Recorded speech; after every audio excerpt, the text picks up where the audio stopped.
Vamos começar o nosso capítulo 61 de Isaías, cujo tema é o método de Deus para a restauração de Israel, o Evangelho de Jesus Cristo. Quando eu digo assim, o método de Deus para a restauração de Israel, eu estou aqui na minha visão do capítulo de Isaías, que é a visão de todo o livro de Isaías, é que isso inclui a salvação de toda a humanidade. Salvação de toda a humanidade, diga-se, dos inscritos no livro da vida de toda a humanidade, ou melhor, dos gentios, de todas as nações eleitas, dos eleitos, porque só serão salvos os eleitos. Eu sei que muita gente não gosta disso, mas é a mensagem que a Bíblia inteira, de Gênesis a Apocalipse, transmite para nós. Somente os eleitos serão salvos. E o Evangelho alcançará os eleitos, assim como lemos no livro de Apocalipse, de toda língua, tribo e nação. Porque seria acepção de pessoas se Deus deixasse Jesus morrer somente pelos judeus. Aí sim, mas como Deus ama todas as nações, toda a humanidade, todos os gentios e ama Israel, então Cristo veio, o Evangelho veio para a salvação de todos os eleitos de cada nação. Então Deus não deixou nenhuma nação sem ter inúmeros eleitos. Ele escolheu pessoas para herdar a vida eterna, na linguagem de Apocalipse, de toda língua, tribo e nação.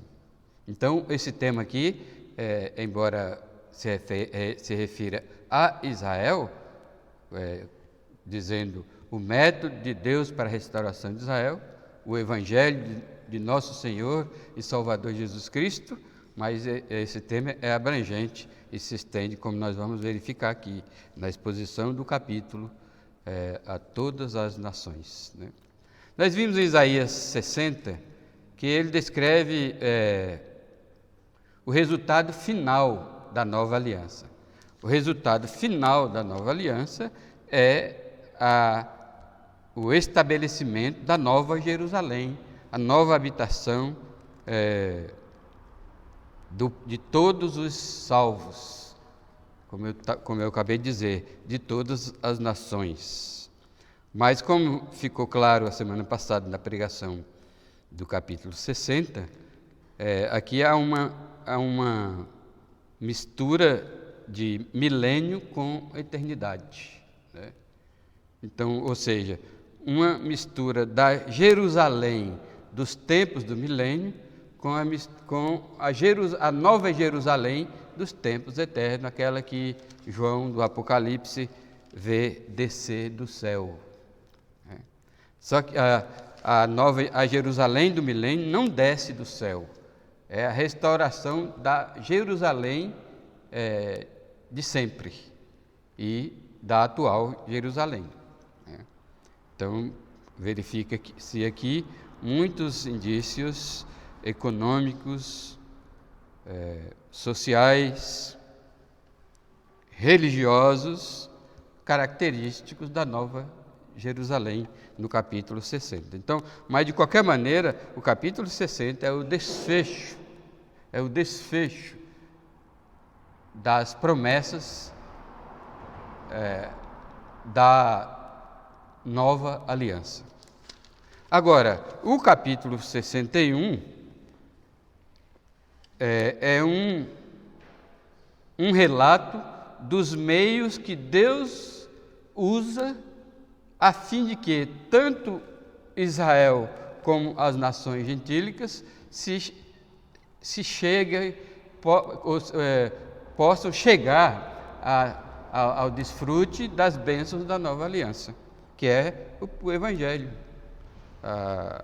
O Evangelho vem sido prometido, como vocês sabem, desde Gênesis capítulo 15, quando Deus prometeu que o descendente da mulher ia esmagar a cabeça da serpente.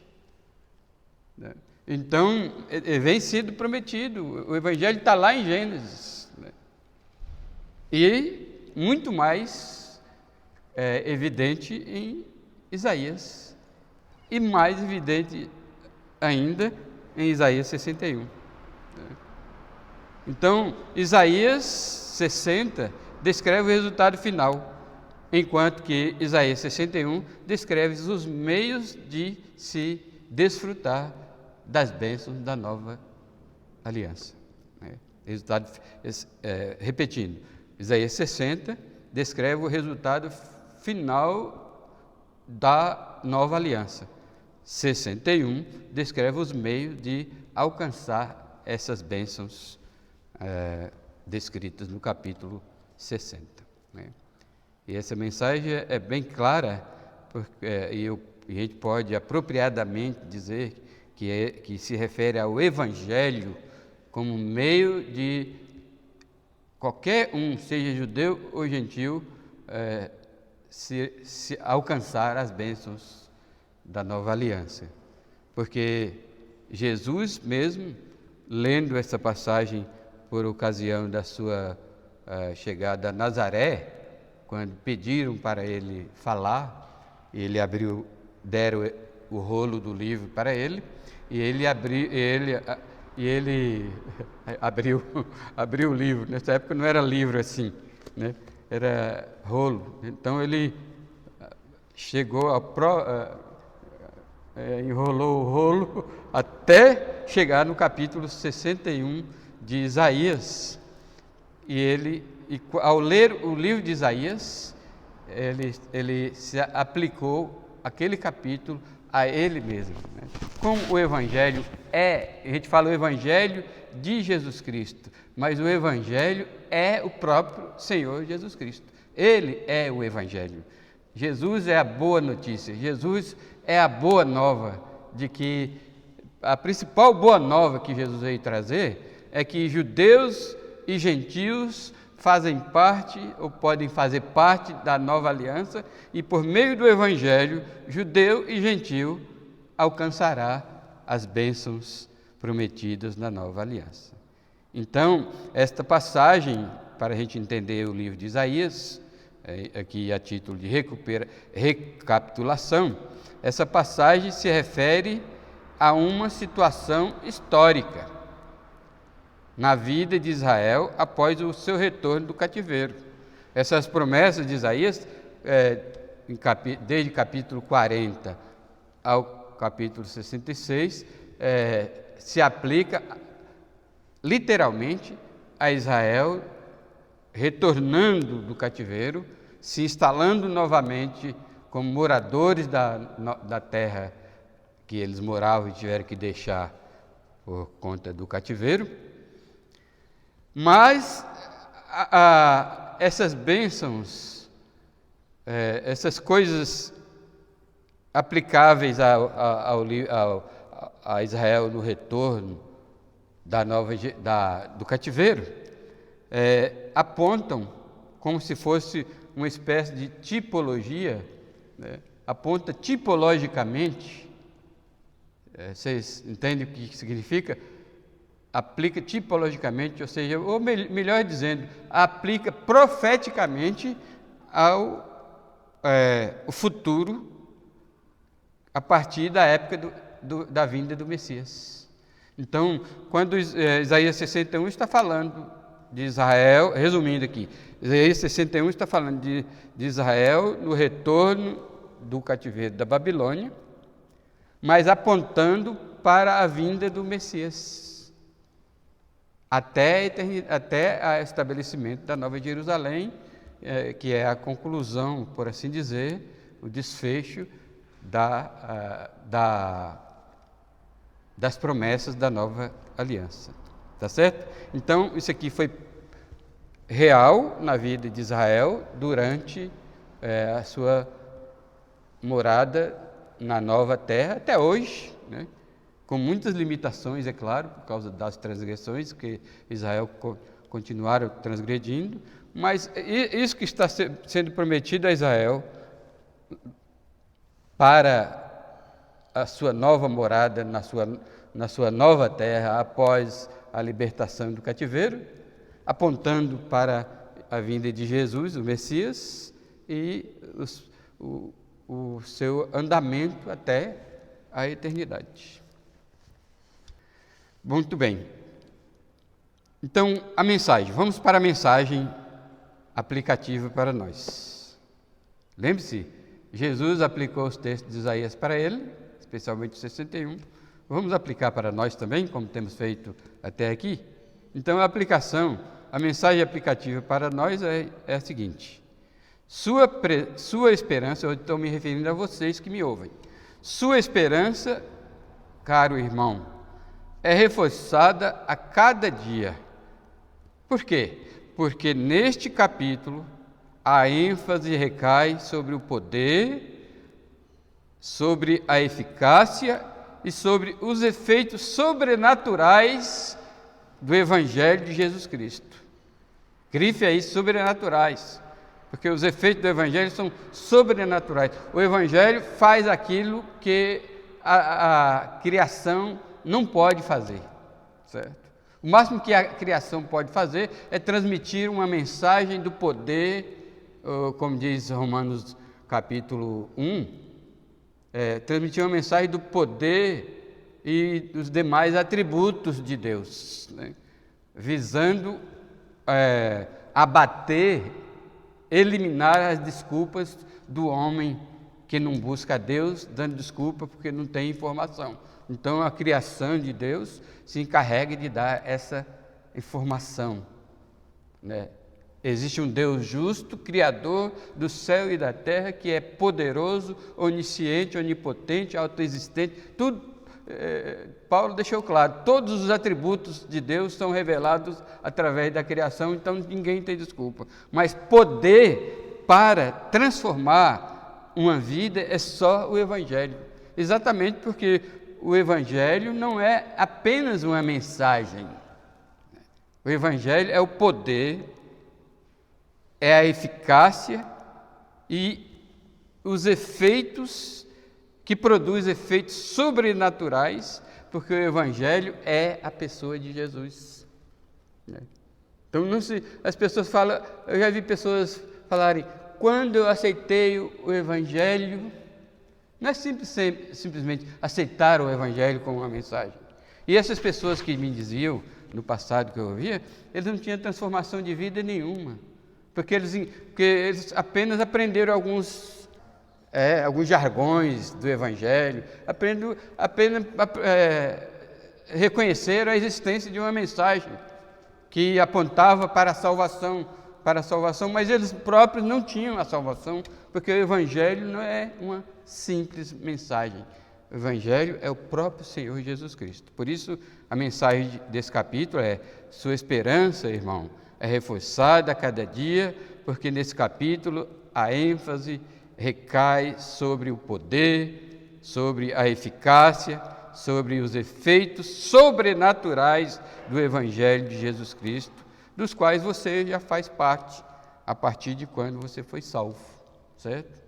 Então, nós fomos salvos pela graça e pela fé em Jesus Cristo, mas Jesus Cristo veio para dentro de nós agir na nossa transformação, na nossa salvação. Então, o Evangelho sem Jesus Cristo não existe, nem é Evangelho, né? Então, o poder da nossa esperança está no Evangelho. Essa é a mensagem. E Isaías, capítulo 61, vem reforçar a nossa esperança. Primeiro, porque você confiou no poder e na eficácia do Evangelho de nosso Senhor e Salvador Jesus Cristo, né? Como foi isso? O texto já diz que foi pelo Espírito Santo que agiu na vida de Jesus. Porque quando Jesus veio, nasceu em Belém, ele se tornou na semelhança de homem. Na semelhança de homem, ele agiu no poder do Espírito. Agora, para uma cristologia mais clara, ele poderia ter agido nos seus atributos de Deus? Poderia. Mas vocês devem lembrar que Jesus veio no poder do Espírito Santo, porque também o propósito dele era nos deixar exemplo de como um homem pode viver no poder do Espírito Santo. Então, por isso que Jesus viveu o tempo todo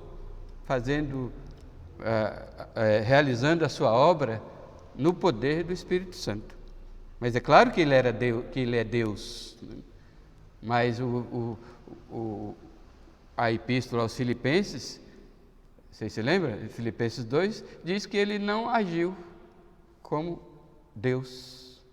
Ele decidiu não agir como Deus, embora ele tinha essa habilidade. Mas ele se tornou em semelhança humana e, mais ainda, em forma de servo. Ele nunca teve a forma humana, mas teve a forma de servo. E se humilhou, se esvaziou da sua deidade, né? E se consagrou ao Pai, e para demonstrar aos seus filhos, aos seus servos, aos seus irmãos, como se vive a vida aqui na terra, guiado pelo Espírito Santo. Foi por isso que ele quando ele leu Isaías 61, ele já aplicou o capítulo para si mesmo, principalmente o primeiro versículo que nós vamos ler aqui, o versículo de 1 a 3. Né? Você confiou no poder, na eficácia do Evangelho de nosso Senhor Jesus Cristo. Então, a sua fé hoje está sendo fortalecida, porque Jesus é o Evangelho. E ele disse: o Espírito do Senhor Deus está sobre mim, porque o Senhor me ungiu para pregar boas novas aos quebrantados, enviou-me a curar os quebrantados de coração e a proclamar libertação aos cativos e a pôr em liberdade os algemados, a apregoar o ano aceitável do Senhor e o dia da vingança do nosso Deus, e a consolar todos os que choram. Então, aqui, Isaías está escrevendo, mas está se referindo a quem? Ao próprio. Será que Isaías está falando dele mesmo? Não, isso aqui é uma profecia apontando para o Messias. Isso aqui é uma prerrogativa do Messias. Isso aqui é uma qualidade, é uma obra de Jesus.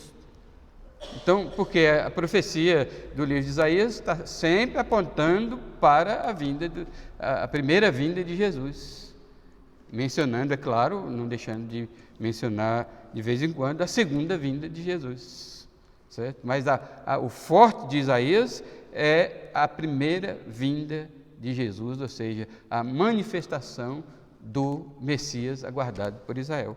Então, está na primeira pessoa, o texto está na primeira pessoa, o Espírito do Senhor Deus está sobre mim, mas é Isaías falando, apontando para o Messias, como se o Messias estivesse falando, e quando Jesus leu lá em Nazaré o texto, ele vai aplicar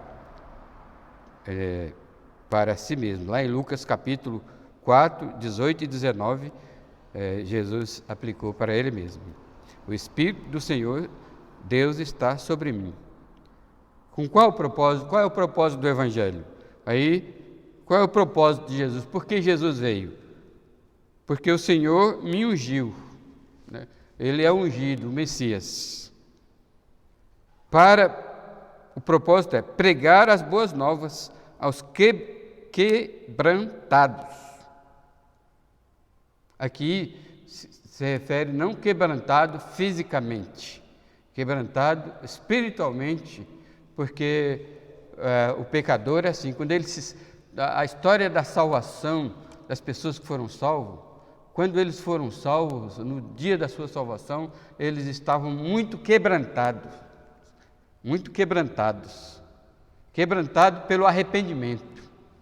Porque quando o pecador chega ao ponto de reconhecer que é um miserável pecador, ele se sente totalmente abatido, enfraquecido diante de tudo, de toda a experiência humana, mas principalmente da possibilidade de herdar a vida eterna junto ao Criador. Então, quando Jesus veio buscar os pecadores, ele mesmo disse: eu não vim buscar os justos, eu vim buscar os pecadores.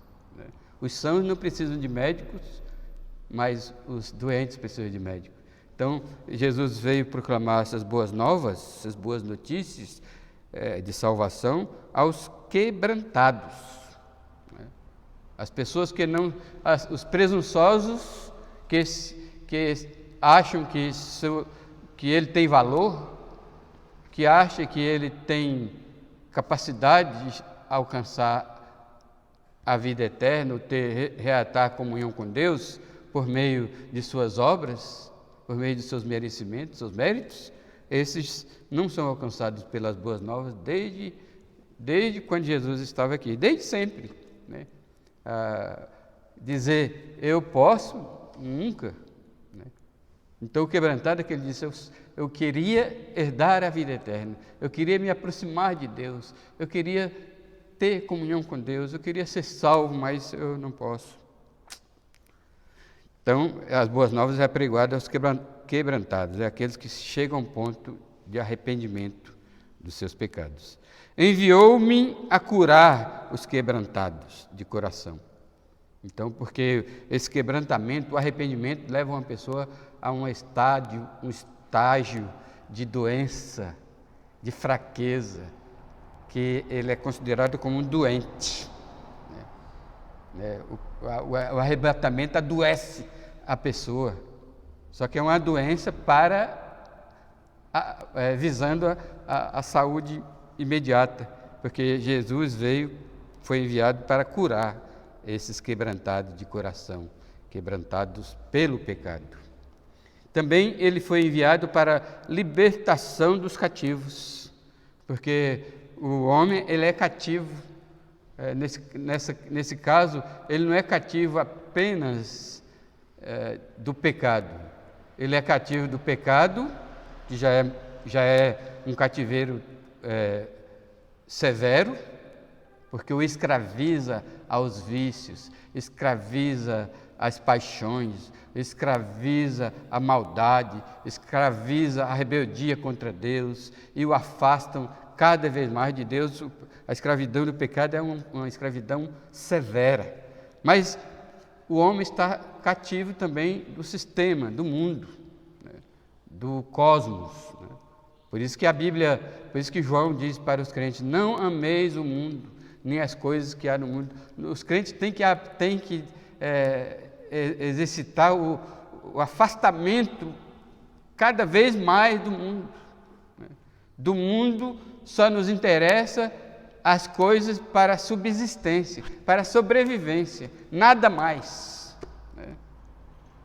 Porque as coisas do mundo são governadas por Satanás, que é o outro cativeiro do homem. Então Jesus veio para libertação aos cativos, trazer libertação aos cativos do pecado, de Satanás e do mundo. E por fim, pôr em liberdade os algemados. Então, a visão que Deus tem do pecador é de uma pessoa algemada pelo pecado, pelo mundo, pelo diabo. Então, essa é a mensagem. Né? Eu lembro quando eu fui salvo aos 17 anos, como eu me senti livre. Né? Foi uma maravilha. Na verdade, no dia que eu fui salvo, eu chorei demais, né? de liberdade. Né? Quando uma pessoa é salva, ela alcança a verdadeira liberdade. Não há verdadeira liberdade sem essas boas novas. Por isso, o Espírito do Senhor estava sobre Jesus, né? E essa é uma promessa sobre o Evangelho. Mas tem mais coisas positivas aqui que o Evangelho traz, e Jesus veio no versículo 2, para apregoar o ano aceitável do Senhor e o dia da vingança do nosso Deus. As duas coisas estão juntas. O Evangelho veio libertar os cativos, mas ao mesmo tempo se vingar dos inimigos da alma do homem. Aqui pode ser uma referência a Satanás, o mundo e o pecado, como nós já vimos, né? Mas contra qualquer que se interpõe diante de Deus para usurpar o pecador que Deus ama. Então, o pecador que Deus ama, ninguém pode afrontá-lo ou destruí-lo, porque Deus é vingador, né, dos seus inimigos, aqueles que se interpõem entre Deus e os eleitos. Então Deus veio a pregar. Então esse é o ano aceitável ao Senhor, é o ano em que Jesus se manifestou com essa mensagem de salvação, com essa mensagem de libertação, com essa mensagem de cura da alma. Cura da alma aqui não é uma referência psicológica pregoada pelos neopentecostais, não. Essa cura aqui é o próprio perdão dos pecados, né? A própria libertação do pecado. Porque quando alguém é salvo, ele, como diz Romanos 6, eu não estou mais debaixo do poder do pecado, como se o pecado dominasse mais sobre mim. O salvo, ele é liberto, ele pode dizer não às tentações a qualquer momento, a qualquer hora. É isso que significa libertação aos cativos. Mas também, no versículo 2, Jesus veio, no poder do Espírito Santo, consolar a todos os que choram. Por isso que nas Beatitudes, do capítulo 5 de Mateus, uma das bem-aventuranças Beatitudes quer dizer felicidade, né? Bem-aventurança. Então, esse capítulo é chamado tanto de capítulo das bem-aventuranças, ou Beatitudes, né? É a mesma coisa. Então, uma das coisas que ele declarou na Beatitude é bem-aventurados os que choram, né?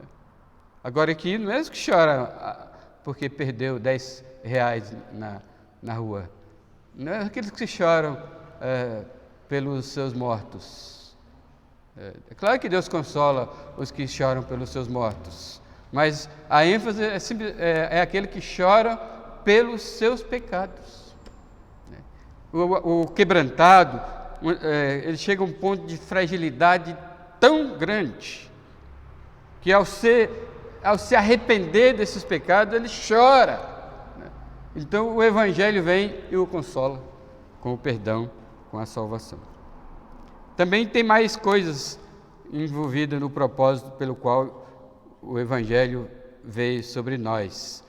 O versículo 3 diz: e a pôr sobre os que em Sião estão de luto uma coroa em vez de cinzas. Porque o povo de Sião, na época do cativeiro, agiam como se estivesse de um luto permanente. Vamos dizer que um luto de 70 anos.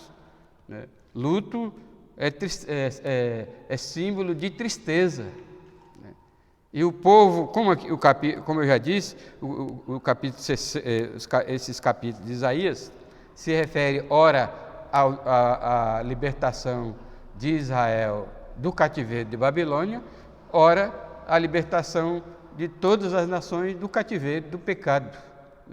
Então, como o pecado traz tristeza semelhante ao de luto, então vamos entender as duas coisas, que Deus veio libertando o povo do cativeiro de Babilônia, ele estava trazendo sobre o bênção sobre e resolvendo o problema da tristeza,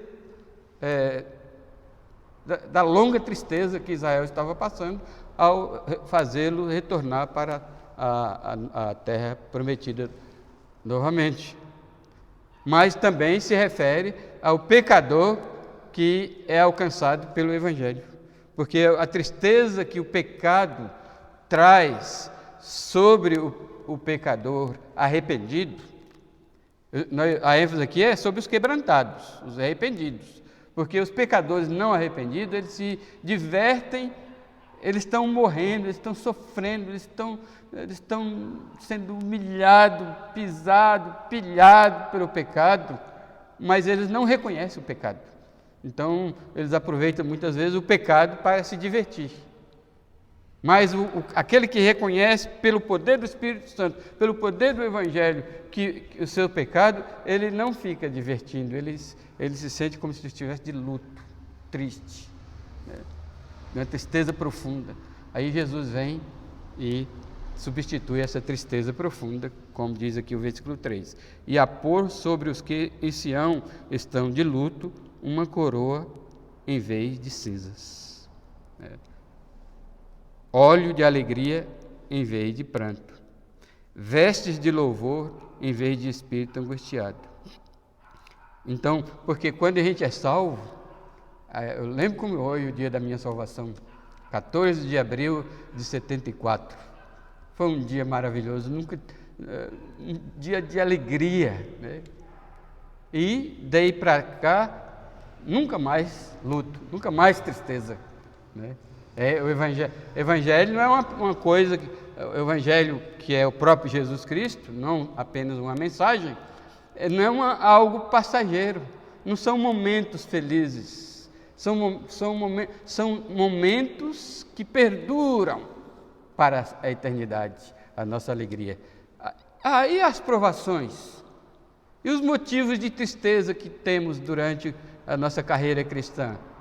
Aí é que faz a diferença entre os motivos de ter tristeza de um crente verdadeiro e os motivos de ter tristeza de uma pessoa que não tem Jesus como seu único e suficiente Salvador.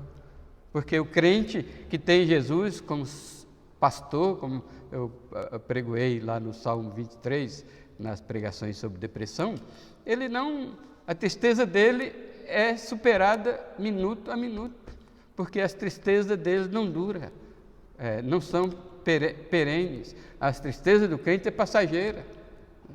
É claro que, em decorrência de momentos de incredulidade na vida de um crente, em que, por causa dessa incredulidade, ele se afasta do seu Deus e do Evangelho, que é Jesus Cristo, aí muitos crentes vivem como incrédulos porque não consideram a alegria do Evangelho.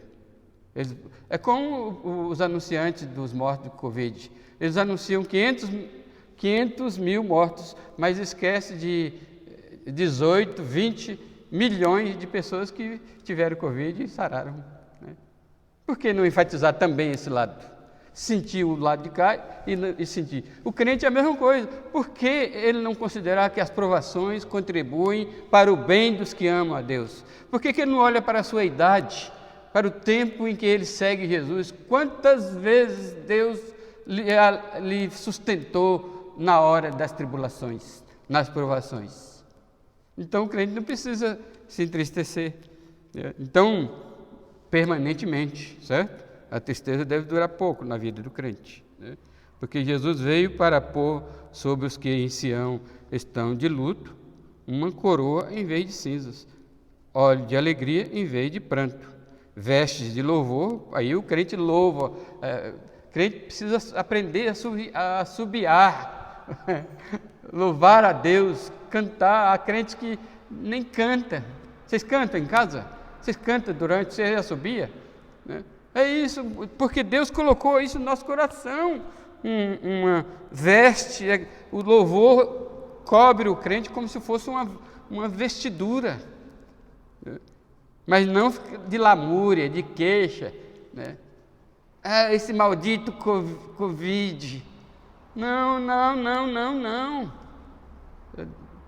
Covid pode ser uma bênção para o crente. Amém ou não? Porque a Bíblia diz que todas as coisas contribuem para o bem dos que amam a Deus. E, de fato, Covid tem sido uma bênção para a grande maioria dos crentes que quiserem enxergar, né? Os cegos não. Não enxerga, só enxerga negativo, né? Só enxerga coisa negativa, né? Não, coisas melhores poderão vir para o povo de Deus dessa maldição para as nações, né? Que atingiu o povo de Deus, porque nós, como Jesus disse, eles estão no mundo ainda, nós estamos ainda no mundo, então vamos sofrer tudo que o mundo sofre, mas só que de uma forma a nossa visão desse sofrimento é diferente. Amém? Aí o propósito é a fim de que se chamem carvalhos de justiça plantados pelo Senhor para a sua glória. Isso, porque quando Deus nos liberta do cativeiro, quando Deus proclama o dia, como diz aqui, cura os quebrantados, quando Deus prega as boas novas aos quebrantados, quando Ele prega o dia aceitável do Senhor, quando Ele consola todos os que choram, todos os crentes, todos os arrependidos, e quando Ele traz essas bênçãos e substitui a tristeza pela alegria, como diz o versículo 3, então o crente glorifica a Deus, porque aqui diz que o propósito de Deus trazer coroa em vez de cinza, óleo de alegria em vez de pranto, veste de louvor em vez de espírito quebrantado, é a fim, ou para quê? A fim de que se chamem carvalhos da justiça plantados pelo Senhor para a sua glória. Carvalho é um símbolo na Bíblia de uma madeira forte, né?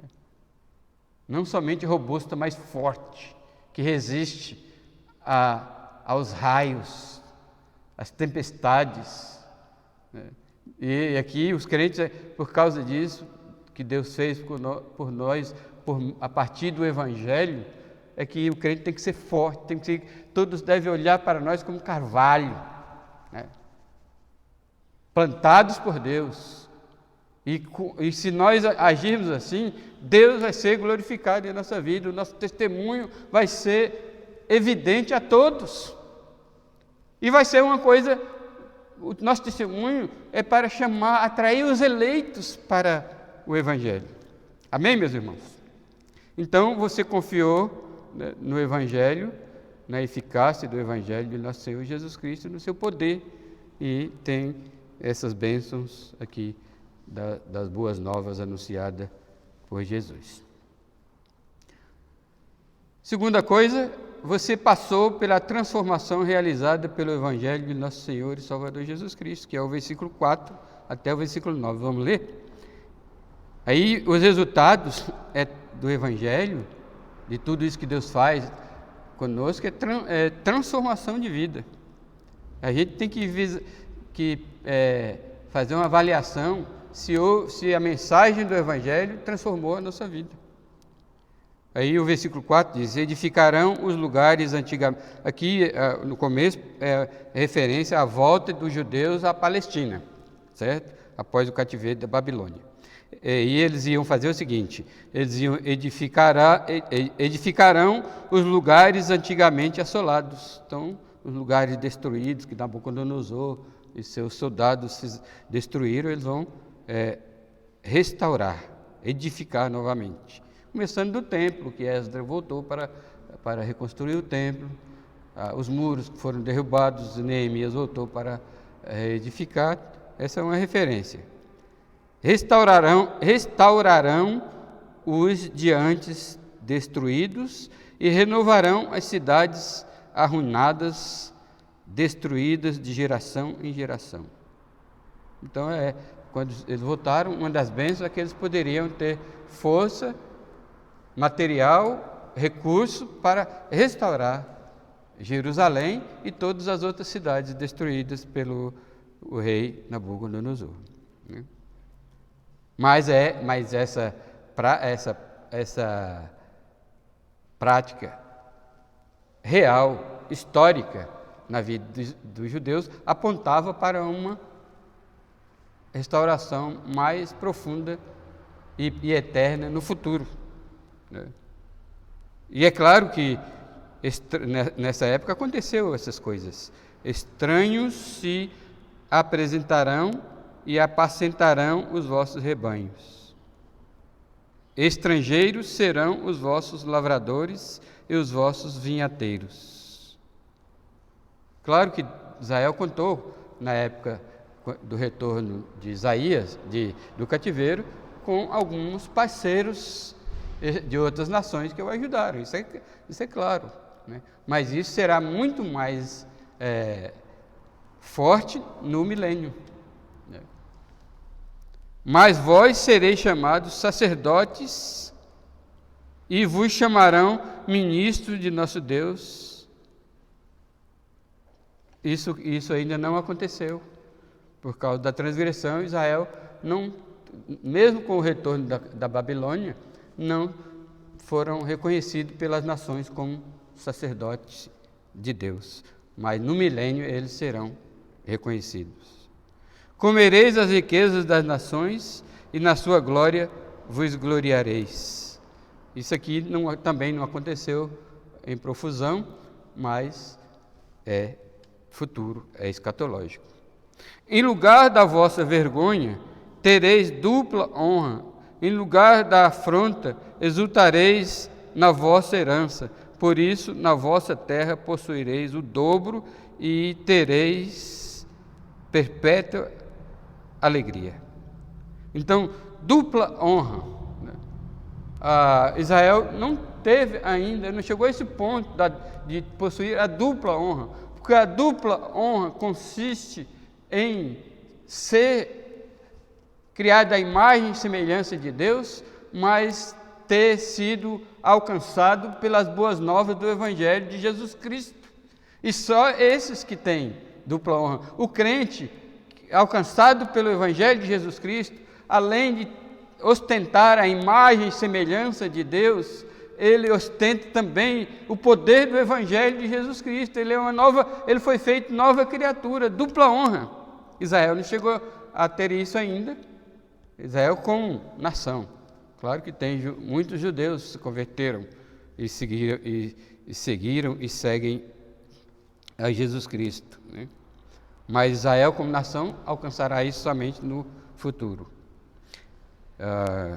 Aí, em lugar da vergonha que eles passaram, aqui é uma referência também à volta do cativeiro, porque eles, na volta do cativeiro, no cativeiro eles foram envergonhados, na volta eles serão restaurados de tal maneira que terão dupla honra, porque há de se reconhecer que na volta do cativeiro, Israel voltou-se em grande medida a servir ao Deus de seus pais, a reconhecer o Deus de seus pais, a confiar no Deus de seus pais. Então, eles alcançaram essa dupla honra, em certa medida, na volta do cativeiro, mas não como os que foram alcançados pelas boas novas do Evangelho.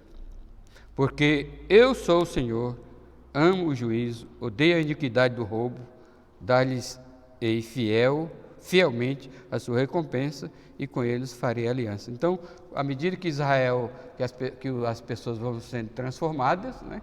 Que uma das coisas que é uma grande transformação na vida do crente ele passa a ser honesto diante de Deus e dos homens, porque Deus odeia a iniquidade do roubo.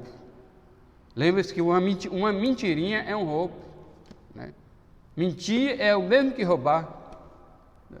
Então Deus, isso é uma injustiça, e a transformação da nossa... Por isso que eu estou falando aqui que você confiou no Evangelho, lá o capítulo 1, no poder e na eficácia do Evangelho de Jesus Cristo, mas também você passou pela transformação realizada pelo Evangelho do nosso Senhor Jesus Cristo, de tal maneira que foi eliminada as injustiças, a vergonha, as desonras de sua vida, né?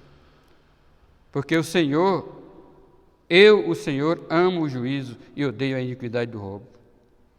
Aí quando o crente age, é transformado, aí Deus diz, dar-lhe-ei fielmente a sua recompensa. Nós somos recompensados por andar diante de Deus de forma a repetir, que não há justiça em nós mesmos. Ninguém pode ostentar justiça própria. Se alguém agir com justiça é porque Jesus vive nele, e como Paulo disse, já não sou eu quem vivo, mas Cristo vive em mim. Jesus vive nele e Jesus age com a sua justiça nele. Esse é um dos quesitos da transformação de vida que o Evangelho opera em nós, é a justiça, a honestidade, porque Deus é contra a iniquidade do roubo. Ainda no versículo, nesse assunto, o versículo 9 diz: a sua posteridade será conhecida entre as nações, e os seus descendentes no meio dos povos, todos quantos virem os reconhecerão como família bendita do Senhor. É a família de Deus, né? Uma das transformações das nossas vidas é o nosso testemunho de que somos diferentes neste mundo.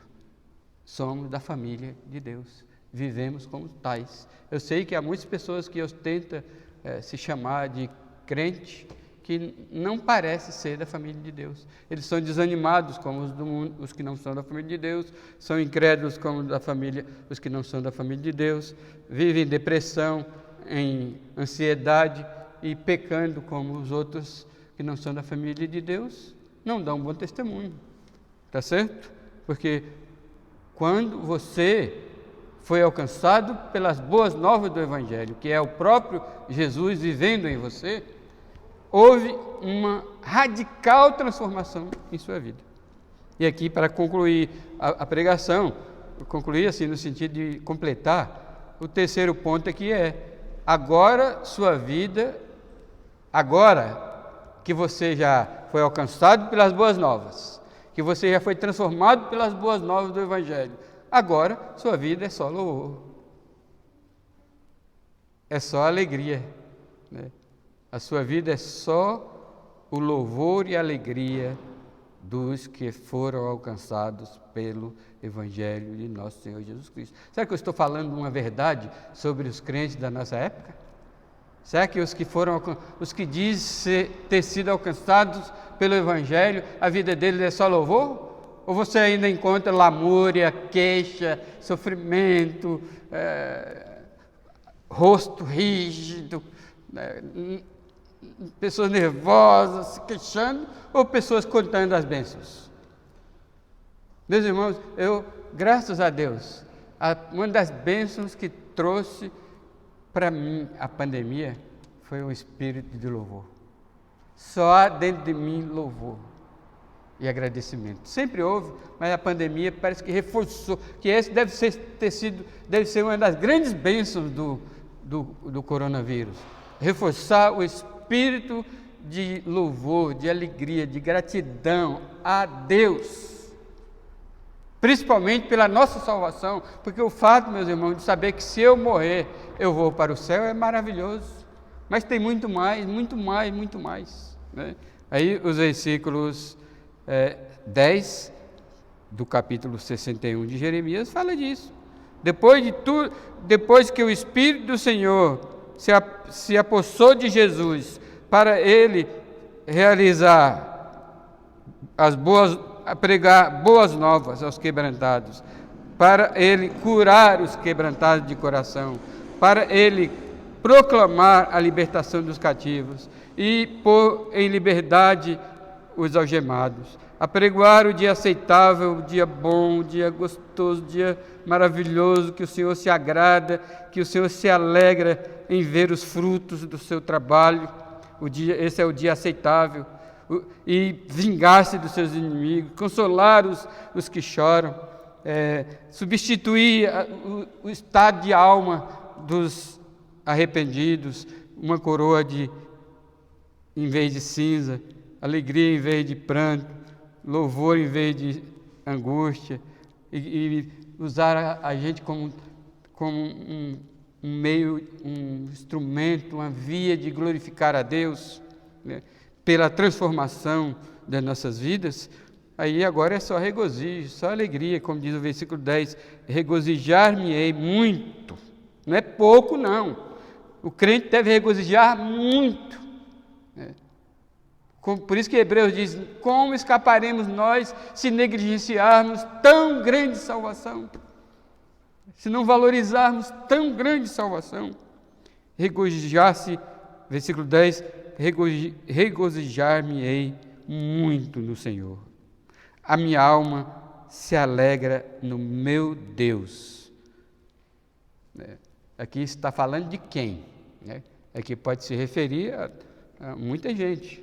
Por exemplo, pode se referir ao próprio profeta, ao proclamar, ao escrever essa profecia para Israel, para os gentios.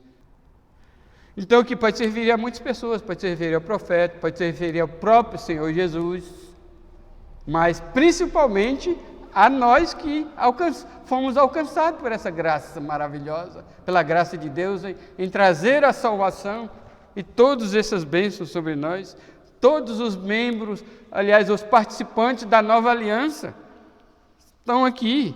Regozijar-me-ei muito no Senhor, a minha alma se alegra no meu Deus. Aí vem os porquê. Por que dessa alegria, hein? Porque me encobriu de vestes de salvação. Salvação é como se fosse uma roupa, o roupão da justiça de Deus que nós fomos. Porque quando Deus olha de lá do céu, Ele não vê a mim, Ele vê Jesus. Ele não vê as minhas atitudes, Ele não vê o meu caráter, os meus merecimentos, qualquer coisa que há. Não há nada em mim que levou Deus a lembrar de mim para a salvação. Certo? Então aí está a minha alegria, porque Ele me cobriu com vestes de salvação e me envolveu com um manto de justiça. Olha aqui, me envolveu, Ele cobriu, deu uma veste e deu um manto para cobrir o corpo todo, para cobrir o corpo todo. A nossa justiça é a justiça de Jesus, nós somos envolvidos com essa justiça de Deus. Não há, mas eu confiei em Jesus Cristo como meu Salvador em 1974 e Deus transformou minha vida. Agora eu reluto contra o pecado e tenho a vitória que Deus me dá. Quando eu caio em pecado, o sangue de Jesus me purifica. Você é um pecador igual a todos os pecadores. A única coisa que faz você diferente é a justiça de Jesus Cristo que lhe cobriu. Então Deus não vê nós próprios, Ele vê Jesus. O manto, fomos envolvidos com o manto da justiça. Como foi isso? É semelhante com o noivo que se adorna de turbante, com uma noiva que se enfeita com as suas joias. Deus nos vê assim, mas não em nós mesmos, mas a justiça de Jesus. Nós somos salvos e vivemos imitando Jesus na sua justiça, obedecendo a Deus, andando retamente, relutando contra as tentações, contra o pecado, tendo gratidão e louvor em nosso coração, mas é porque Deus me encobriu com veste de salvação e me envolveu com o seu manto de justiça, e me enfeitou. Hoje eu estou totalmente ao gosto de Deus. Deus me adornou como lhe apraz. Aliás, aqui é o enfeite de um noivo a lá Oriente, não como no Ocidente. No Ocidente, a noiva se enfeita ao seu próprio prazer, mas no Oriente, a noiva é enfeitada pelo próprio noivo. Não há surpresa para o noivo do Ocidente. Ele sabe de todas as providências para a sua noiva ficar a noiva mais linda possível, sem surpresa, Quando o noivo chega para quando Jesus vier buscar a sua noiva, ele sabe exatamente como ela é linda e como ela está vestida e adornada. Então é assim que que Deus trouxe essa alegria, e é por isso que o profeta Jesus, os participantes da Nova Aliança, todas as pessoas envolvidas, pode dizer: regozijar-me-ei muito no Senhor. A minha alma se alegra no meu Deus, porque me encobriu de vestes de salvação e me envolveu com um manto de justiça, como um noivo que se adorna de turbante, como noiva que se enfeita com as suas joias. Por quê? Porque como a terra produz seus renovos e também o jardim faz brotar o que nele se semeia, assim o Senhor Deus fará brotar a justiça e o louvor perante todas as nações. Amém? É tudo obra de Deus. Nenhum de nós podemos ostentar qualquer presunção. Podemos dizer: eu fiz isso, eu fiz aquilo, para alcançar o favor de Deus. Nada. Deus é que fez tudo. Por isso que Paulo fala em alto e bom som: pela graça sois salvos, mediante a fé, e isto não vem de vós, é dom de Deus, não de obras, para que ninguém se glorie. Nisso há o regozijo do crente, que Deus nos alcançou pela sua misericórdia e graça. Amém? Então, agora que você já experimentou as boas novas do Evangelho, que você já foi transformado pelo Evangelho, que é Jesus Cristo, agora só regozijo, só alegria e louvor. Amém? Então, concluindo aqui, meus amados irmãos, essa é a mensagem proposta por Deus a Israel na sua nova habitação ao retornar para as suas terras, certo? Mas também essa é a mensagem para Israel na restauração futura, na Nova Jerusalém. E mais ainda, essa é a mensagem para todos os que fazem parte da Nova Jerusalém, a igreja, os crentes de todos os tempos no Novo Testamento. Então, você que está me ouvindo, vocês aqui hoje, tem que assimilar que Isaías 65, 61 é uma mensagem para os dias de hoje, para nós praticarmos. Amém? Que Deus nos abençoe.